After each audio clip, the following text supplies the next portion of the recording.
Berjumpa kembali sahabat edukasi dimanapun kalian berada. Kembali lagi kita bersama dalam program Bimbingan Belajar untuk SMA di Radio Gema Edukasi, berbagi ilmu untuk semua. Apa kabar sahabat edukasi? Mudah-mudahan semuanya dalam keadaan semangat, keadaan sehat, dan tetap bergembira atau ceria ya. Nah sahabat edukasi, kali ini kita akan belajar fisika bersama Kak Agus Sugianto. Bimbingan belajar kali ini kita memakai metode AIR, yaitu auditory, intellectually, dan repetition.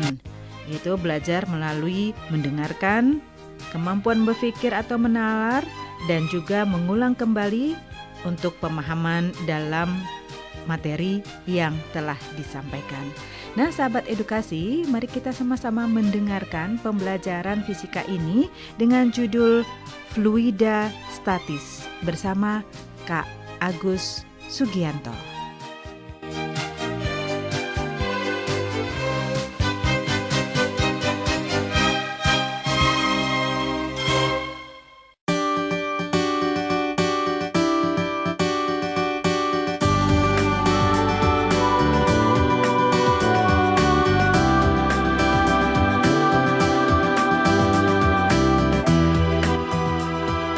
Assalamualaikum warahmatullahi wabarakatuh.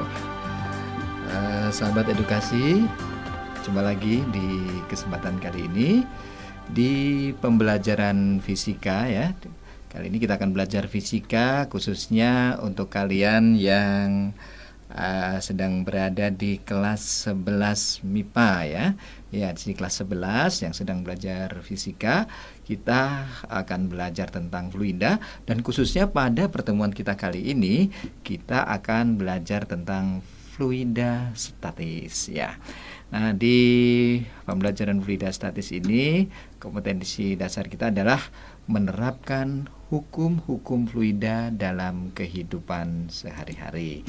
Nah, juga untuk kita ketahui bersama ya bahwa tujuan pembelajaran kita yang ingin kita capai adalah bahwa kita akan dapat menganalisis hukum-hukum yang berhubungan dengan fluida statis serta penerapannya dalam kehidupan sehari-hari.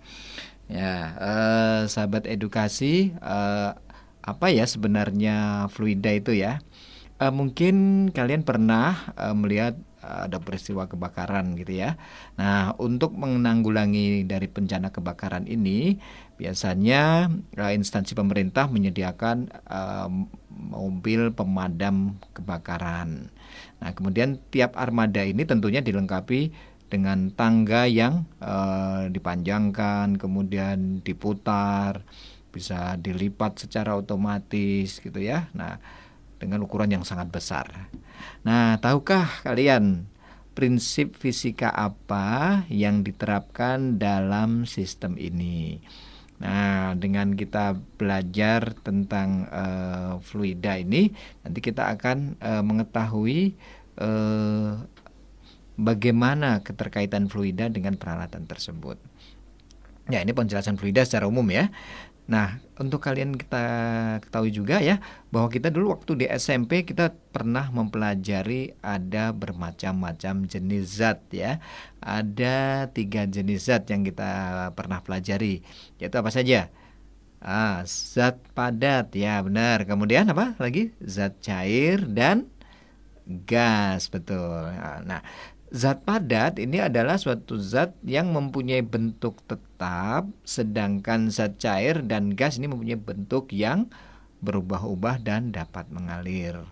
Nah, karena dapat mengalir, maka zat cair dan gas dinamakan dengan fluida atau zat alir ya. Jadi kalian sekarang paham ya, atau ingat kembali apa sebenarnya yang dimaksud dengan fluida. Jadi fluida itu adalah zat alir atau zat yang dapat mengalir.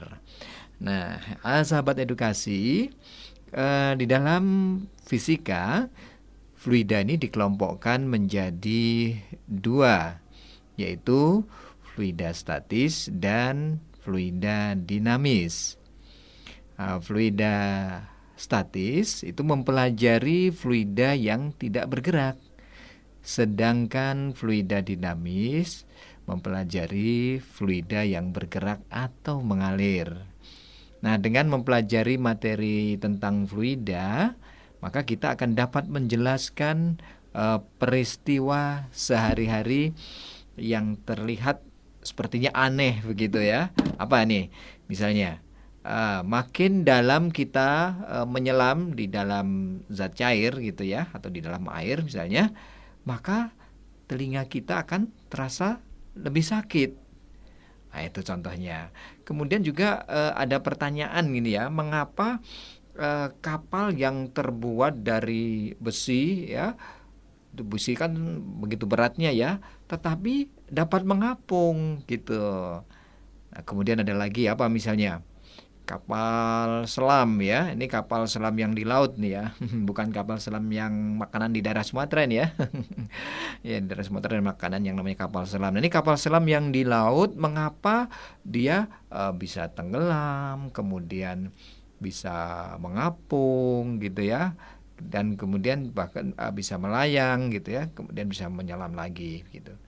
Dan juga mungkin kita dalam kehidupan sehari-hari sempat mempraktekkan begitu ya, mengapa selang air yang ditutup sedikit pada ujungnya, maka airnya akan memancar menjadi lebih jauh. Nah, kalau kita ingin semuanya tahu, maka pada pembahasan kita ini nanti, maka kita akan memahami mengapa hal aneh itu bisa terjadi, ya gitu ya. Nah, pada bagian ini kita nanti akan mempelajari fluida ideal ya, atau fluida sejati ya, fluida ideal dan fluida sejati. Oke. Jadi apa itu fluida ideal? Jadi ada beberapa sifat fluida ideal ya, yaitu antara lain tidak kompresibel. Apa itu tidak kompresibel? Artinya tidak mengalami perubahan ketika mendapat tekanan gitu ya. Kemudian ketika bergerak dia tidak mengalami gesekan, dan kemudian alirannya adalah stasioner gitu ya, atau aliran yang konstan. Nah, sahabat edukasi, sifat dari fluida sejati juga perlu kita tahu, yaitu apa saja. Yang pertama adalah kompresibel. Apa itu kompresibel? Artinya volume atau massa jenisnya berubah ketika mendapat tekanan. Nah, itu arti dari kompresibel. Dan kemudian gesekan antara fluida dan dinding tabung tidak diabaikan, dan alirannya tidak stasioner ya, jadi turbulen atau bergejolak. Nah, untuk fluida itu adalah merupakan topik yang sangat penting yang harus kita pelajari, yang tentunya ini juga bahwa di dalam kehidupan kita sehari-hari kita hampir selalu ya berkaitan dengan fluida. Baik sahabat edukasi, sekarang langsung saja ya kita masuk pada pembahasan pokok kita hari ini. Kalau tadi kita sudah berbicara tentang fluida secara umum, sekarang kita masuk pada pokok pembahasan kita, yaitu tentang fluida statis. Oke ya, apa itu fluida statis? Oke. Jadi fluida statis itu adalah fluida yang tidak mengalami perpindahan bagian-bagiannya. Nah, pada keadaan ini fluida statis memiliki sifat-sifat, yaitu seperti memiliki tekanan dan juga tegangan permukaan. Oke, ya. Ya, untuk lebih detailnya, mari kita bahas satu persatu. Yang pertama adalah tekanan. Ya, jadi dalam fluida statis kita juga mengenal adanya tekanan. Nah, tekanan dalam fisika itu didefinisikan sebagai gaya yang bekerja pada suatu bidang per satuan luas bidang tersebut. Ya, kita ulangi lagi ya. Apa definisi dari tekanan? Jadi, tekanan didefinisikan sebagai gaya yang bekerja pada suatu bidang per satuan luas bidang tersebut. Ya, itu definisi dari tekanan. Bidang atau permukaan yang dikenai gaya disebut bidang tekan. Sedangkan gaya yang diberikan pada bidang tekanan disebut dengan gaya tekan. Nah, secara matematis tekanan dirumuskan dengan persamaan P sama dengan F per A. Ya, kita ulangi lagi ya. Jadi, persamaan atau rumusnya P sama dengan F per A atau P sama dengan F dibagi A. Nah, apa itu masing-masing keterangannya? Coba kita simak. P itu adalah tekanan, ya. P adalah tekanan, satuannya Pascal. Ya, bisa juga Newton per meter persegi. Kemudian F adalah gaya tekan, satuannya Newton. Kemudian A adalah luas bidang tekan, satuannya adalah meter persegi. Nah, itu tadi definisi dan rumus dari tekanan. Baik, nanti kita lanjutkan lagi pembahasan kita tentang fluida statis ini, khususnya tentang tekanan ya, karena masih banyak lagi informasi menarik tentang fluida statis ini. Dan ini kita juga nanti akan teruskan lagi tentang pembahasan tekanan. Dan untuk selanjutnya nanti akan kita lanjutkan setelah selingan berikut ini.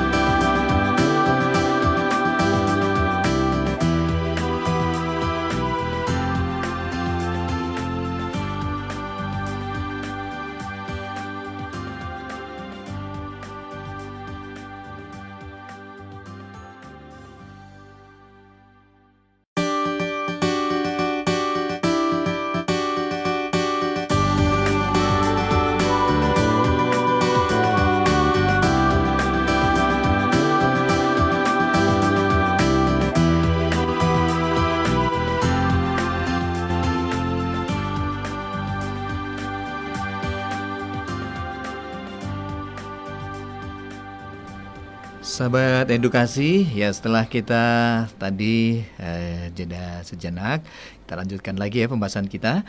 Jadi tadi kita sudah membahas tentang tekanan ya. Ya, tadi sudah kita sebutkan apa itu definisi dari tekanan, kemudian rumus dan keterangannya. Ya, sekarang kita lanjutkan pembahasan kita tentang tekanan.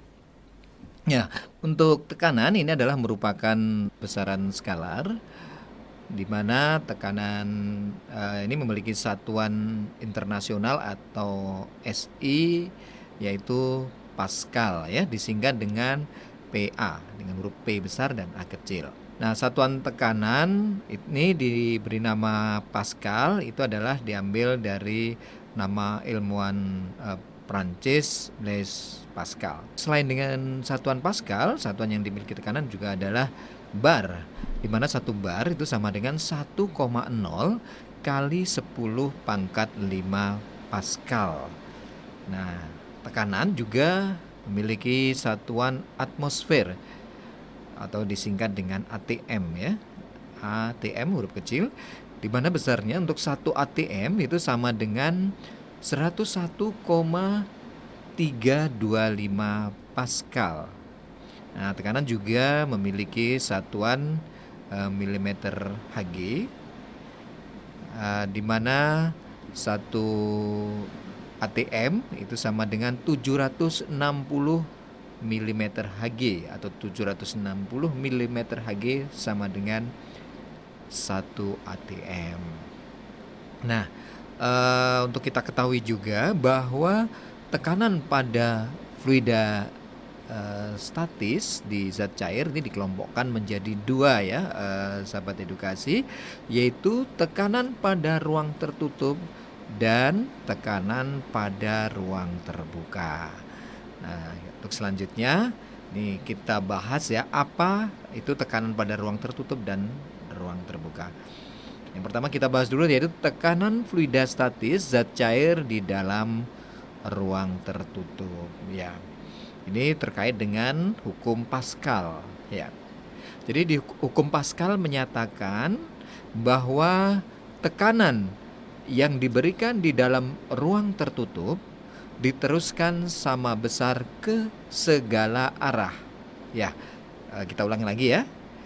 Hukum Pascal menyatakan bahwa tekanan yang diberikan di dalam ruang tertutup diteruskan sama besar ke segala arah.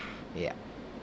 Nah, berdasarkan hukum Pascal ini diperoleh prinsip bahwa dengan gaya yang kecil akan dapat menghasilkan suatu gaya yang lebih besar. Nah, dengan adanya prinsip-prinsip hukum Pascal ini maka dapat diterapkan pada alat-alat seperti misalnya pompa hidrolik, kemudian alat pengangkat air, alat pengepres, alat pengukur tekanan darah atau kita sebut dengan tensimeter ya.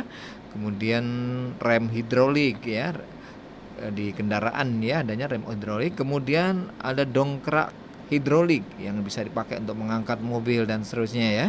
Kemudian juga ada dump truck hidrolik ya yang bisa menggerakkan bak truk secara otomatis ya. Ini menggunakan prinsip hidrolik yaitu kita sebut dengan dump truck hidrolik.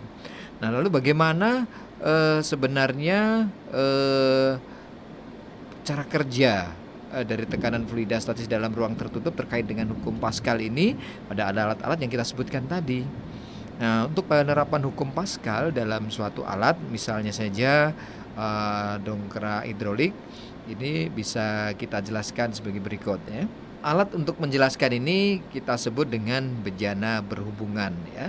Seperti ada dua buah bejana yang dihubungkan satu dengan yang lainnya, di mana kedua bejana ini yang satu memiliki luas permukaan yang relatif lebih kecil dibandingkan luas permukaan bejana yang satunya. Jadi keduanya memiliki luas permukaan yang berbeda.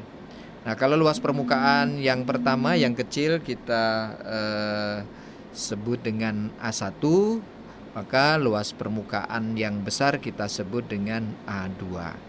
Nah, bejana berhubungan ini di dalamnya kita isi dengan zat cair, misalnya air, minyak, oli dan seterusnya pada sampai ketinggian tertentu.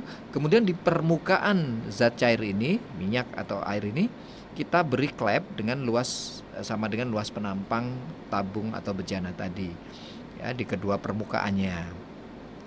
Nah, kemudian pada salah satu permukaan yaitu di permukaan bejana yang kecil ya, dengan klep yang kecil tadi kita tekan dengan gaya F, maka di sana kita sebut dengan F1.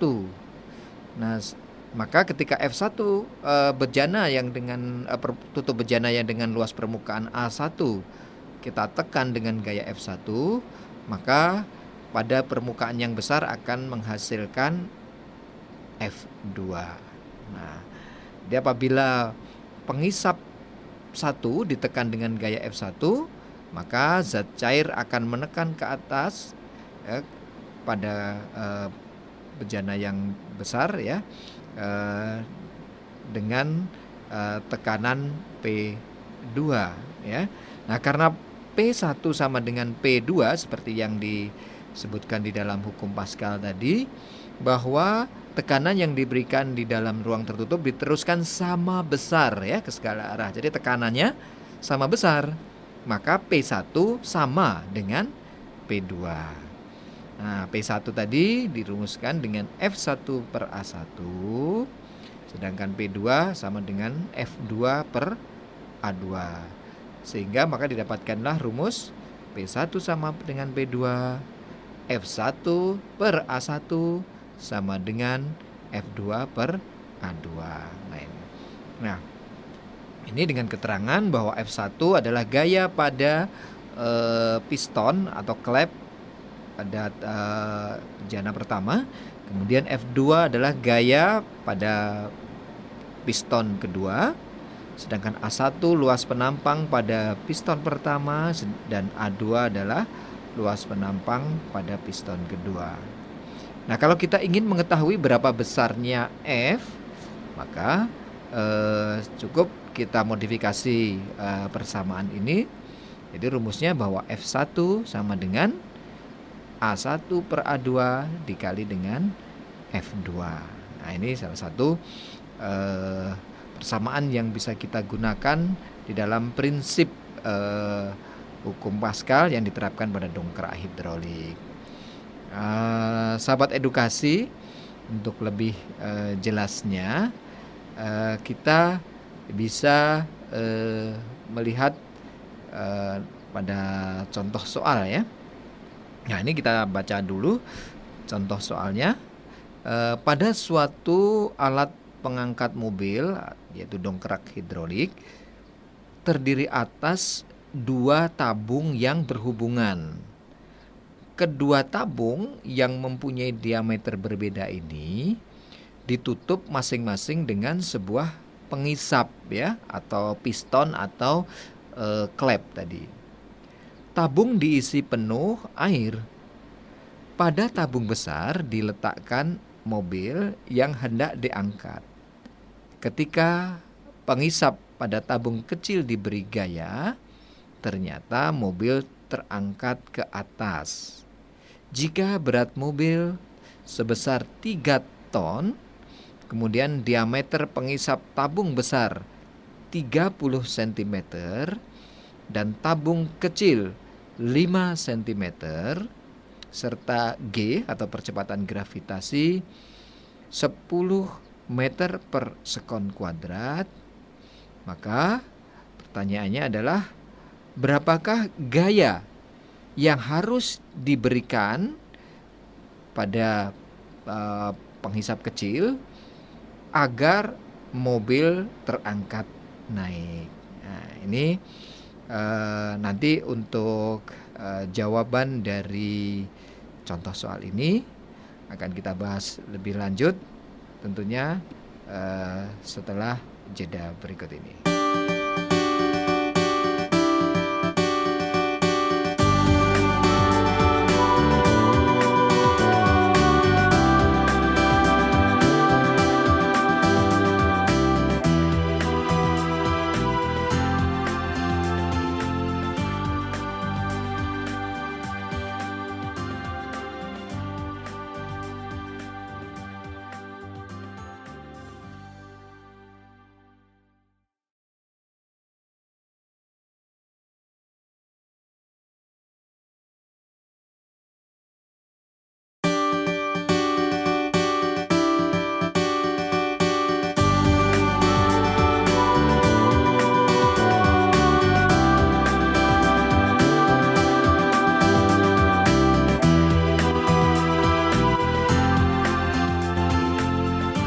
Baik sahabat edukasi, tadi sudah kita sampaikan satu buah contoh soal ya tentang dongkrak hidrolik ya.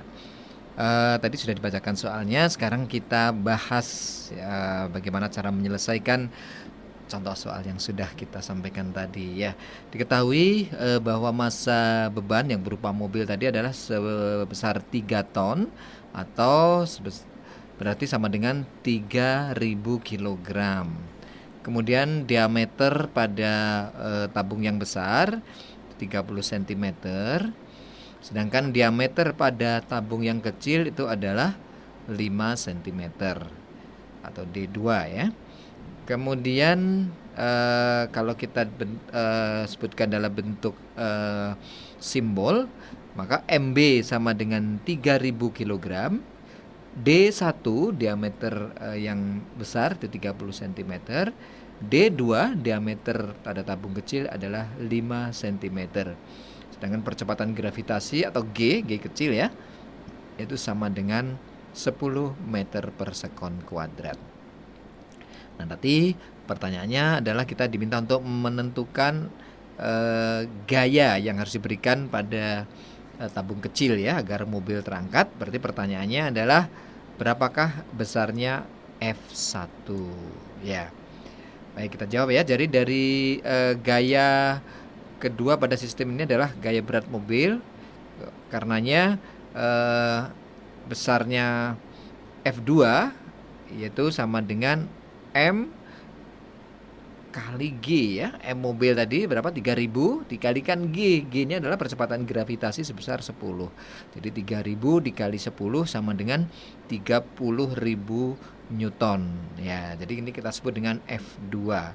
Jadi F2 sama dengan 30.000 Newton. Nah, tadi yang ditanyakan adalah F1. Bagaimana cara menghitung F1? Maka F1 adalah sama dengan D1 per D2 kuadrat dikali F2 ya. Atau kalau kita uraikan bisa juga D1 kuadrat per D2 kuadrat dikali dengan F2, yaitu sama dengan 5 kuadrat dibagi dengan 30 kuadrat dikali dengan 30.000. Ya, 5 kuadrat 25, sedangkan 30 kuadrat yaitu sebesar 900 ya, dikalikan dengan 30.000. Hasilnya adalah 833,33 Newton. Ya, jadi besarnya gaya yang harus diberikan pada klep di tabung kecil agar mobil bisa terangkat adalah sebesar 833,33 Newton. Ya, itu ya, sahabat edukasi, salah satu contoh penyelesaian soal dari tekanan fluida statis di dalam ruang tertutup ya. Sekarang kita lanjutkan ya pembahasan kita, yaitu tekanan fluida statis di dalam ruang terbuka. Untuk tekanan hidrostatis ini sendiri harus ada beberapa yang kita pahami ya. Jadi untuk memahami tekanan hidrostatis, maka kita anggap bahwa zat itu terdiri atas beberapa lapisan ya.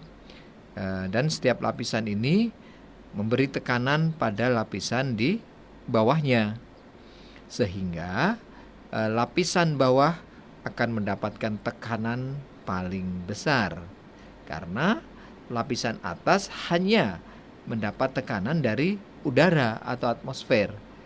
Maka ya, tekanan pada permukaan zat cair sama dengan tekanan atmosfer. Ya, gitu ya. Nah, lalu bagaimana cara menentukan tekanan fluida atau tekanan hidrostatis ini? Maka kita hitung, ada sebuah rumus ya, di mana tekanan hidrostatis kita simbolkan dengan pH. pH sama dengan F dibagi A. F-nya luas, F-nya gaya, A-nya luas. Sama dengan W dibagi A sama dengan M kali G dibagi A. Jadi W-nya M kali G ya, dibagi dengan A. Nah, karena M itu sama dengan Rho kali V, maka pH sama dengan Rho kali V dikali G dibagi A. Nah, dengan perhitungan berikutnya, bahwa kita ketahui bahwa volume merupakan hasil perkalian luas alas A dengan tinggi H. Oleh karena itu, persamaan di atas dapat ditulis menjadi pH sama dengan Rho G dikali AH dibagi A, sehingga kalau A-nya kita A dibagi A sama dengan 1, maka sama pH sama dengan Rho GH. Ya. Nah, sahabat edukasi, untuk kita ketahui ya bahwa kita tidak boleh mengukur tekanan udara pada ketinggian tertentu menggunakan rumus ini. Nah, hal ini disebabkan karena kerapatan udara itu tidak sama ya di setiap tempat. Makin tinggi suatu tempat, maka makin kecil kerapatan udaranya.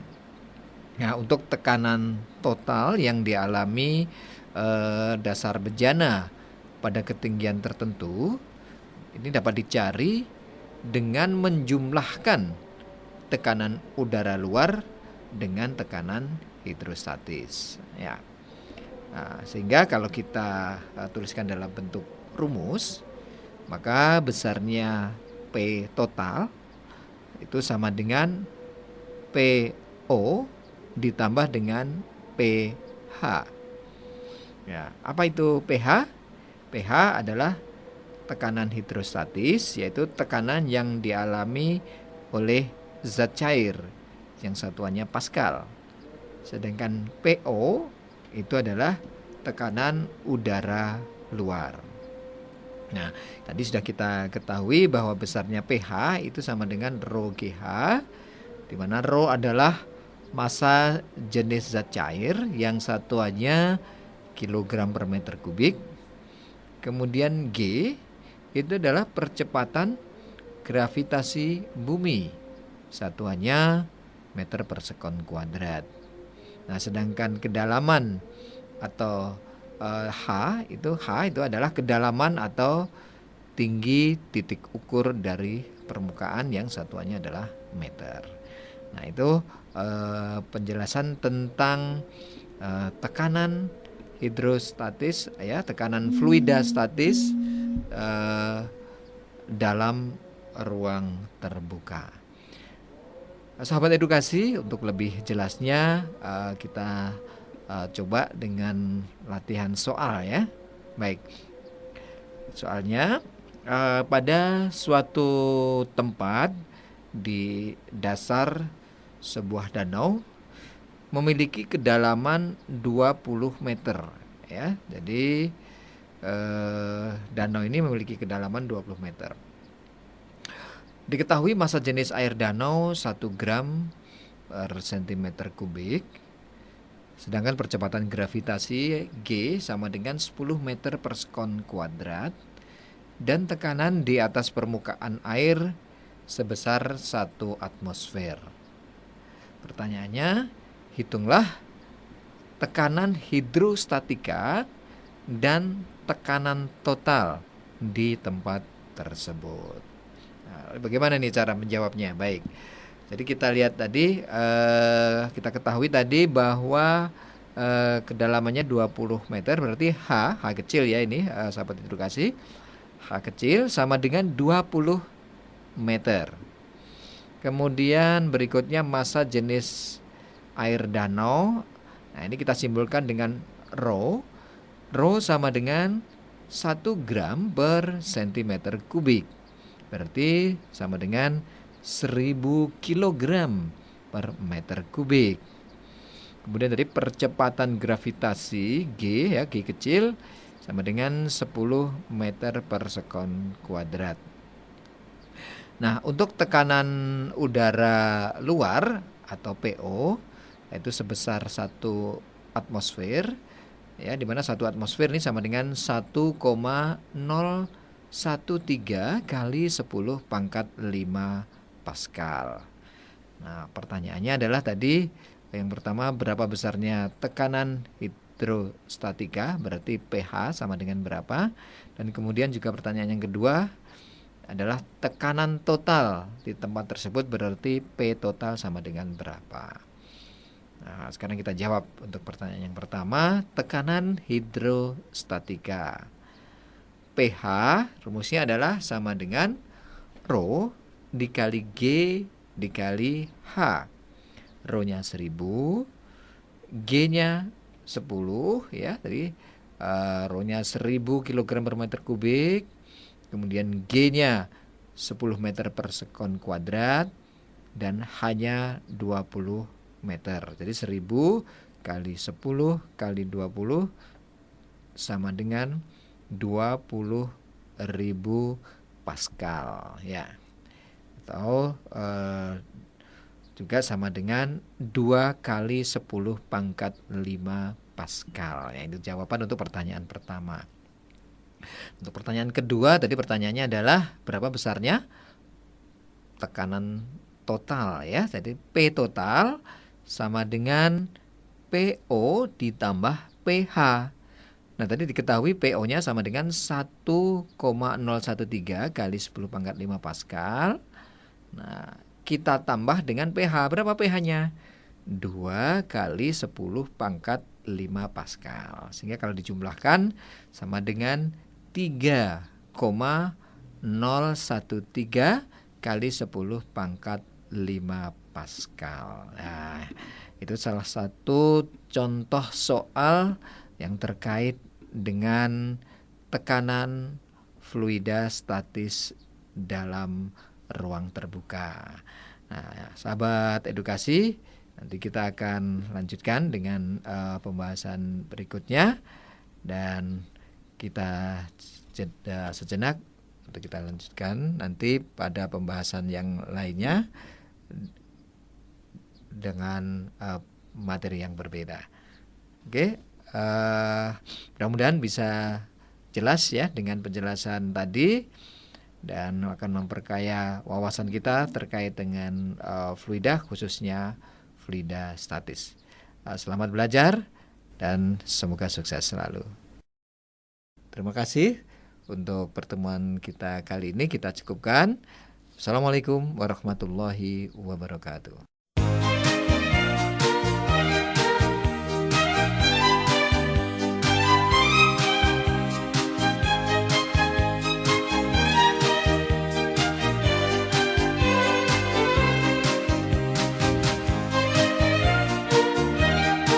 Demikian sahabat edukasi, pembelajaran kita pada hari ini yaitu fisika tentang fluida statis. Mudah-mudahan pembelajaran hari ini bermanfaat dan juga dapat diterima dengan baik hingga dapat membantu kegiatan pembelajaran di sekolah nanti. Nah, sahabat edukasi, program ini diproduksi oleh Balai TIK Pendidikan dan Kebudayaan, Dinas Pendidikan dan Kebudayaan Provinsi Lampung.